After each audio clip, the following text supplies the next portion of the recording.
Hi, I'm Lisa Lockhart, and I'd like to talk about some fundamentals of starting a colt right. First and foremost, I try to have my horses as well broke as I can before I actually take them to the pattern. I think it just helps them to absorb what I'm trying to teach them a little bit better. And also being that I rodeo for a living, that I'm not home a lot, so sometimes I don't start my horses as young as some people may, and they're a little bit older, but it works great for my program. We live on a ranch, so I'm very fortunate to be able to have my horses have a lot of experiences, and they've had some other jobs prior to actually coming to the pattern. I do try to start my horses all the same, and in hopes that they become those horses to where they're a real supple type of horse and do things the same as most of my horses do, but not all of them turn out to be that way. I have had horses whose styles are quite different, and so I've really become accustomed to trying to adjust my training techniques to the horse.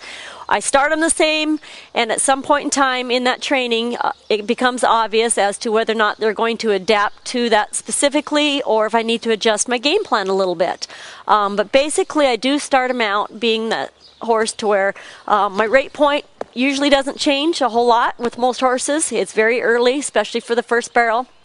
I want my horse to be able to come up here, and when I sit down, I want them to think about slowing down on their own just by listening to my body language. I don't like to have to pull on their faces a lot, so it's something to try to instill in them rate and to where that they slow down on their own so I don't have to physically help them so much. In my preparation stage is usually with most horses it's a little inside rein, sometimes a little inside foot, depending on the style of horse. Now that can change as to what you do with your hands, as to if your horse is going to be a stiffer type of horse and you just have to ride them up into the hole farther, or a round horse to where you use a little more inside rein. But the preparation stage is what will vary a lot with your hands, especially depending on the style of horse.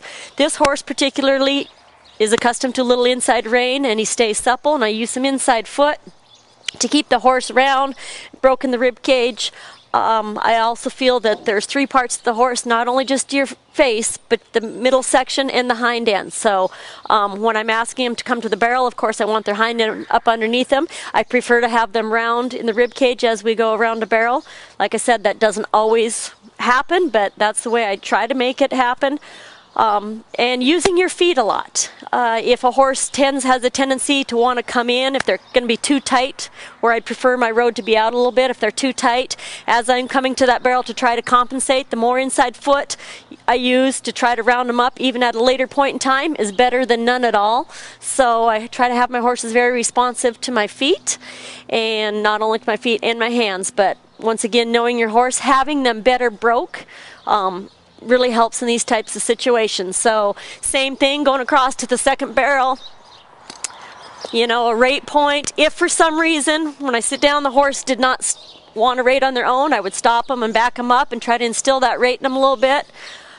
Once again, not trying to cram everything all at one point. I think there's 3 steps to the preparations, or 3 steps before you actually start turning the barrel, and that's very methodically asking them to adjust their speed, getting prepared for their turn, and then actually engaging in their turn using some inside rein and inside foot on this horse particularly, keeping your body real centered, keeping your hands real quiet. I think keeping your hands in a proximity of maybe a 1 foot square area where right hand staying on the right hand side of the neck, left hand on the left hand side of the neck, trying to keep your body real centered. I try to ride as quietly as I can, which I feel like, you know, so when I do send my horse a signal, that he's able to respond to that, and hope that I've trained him to be as responsive as I can.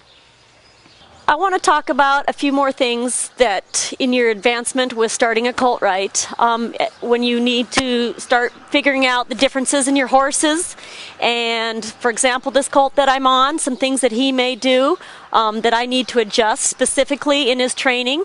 For example, he maybe wants to get a little tight sometimes on his first barrel, and maybe a little wide coming into my second barrel. So there's things that I've had to do to adjust and be reactive to him and try to fix those the best that we can to make him a better horse. So in doing that, some certain things that I would probably do is think about, as I'm coming to my first barrel, think about using a little bit more inside foot to keep him round. As I'm coming into this barrel, using a little more inside foot, which actually caused him to switch leads there, and going to the second barrel, I'm going to think about keeping him straighter, using a little outside foot to maybe keep him straighter going to it, because he has a tendency to want to get real wide. Keep him collected between my hands. Sometimes I'll show him with my foot back there in the rib cage to be real straight, and just trying to accomplish a routine of where he doesn't have that tendency to get wide at the barrels. So once again, being very specific to the horse that you are on, analyzing the situation to where you know what he's maybe not doing correctly, and trying to adjust your training procedures to that.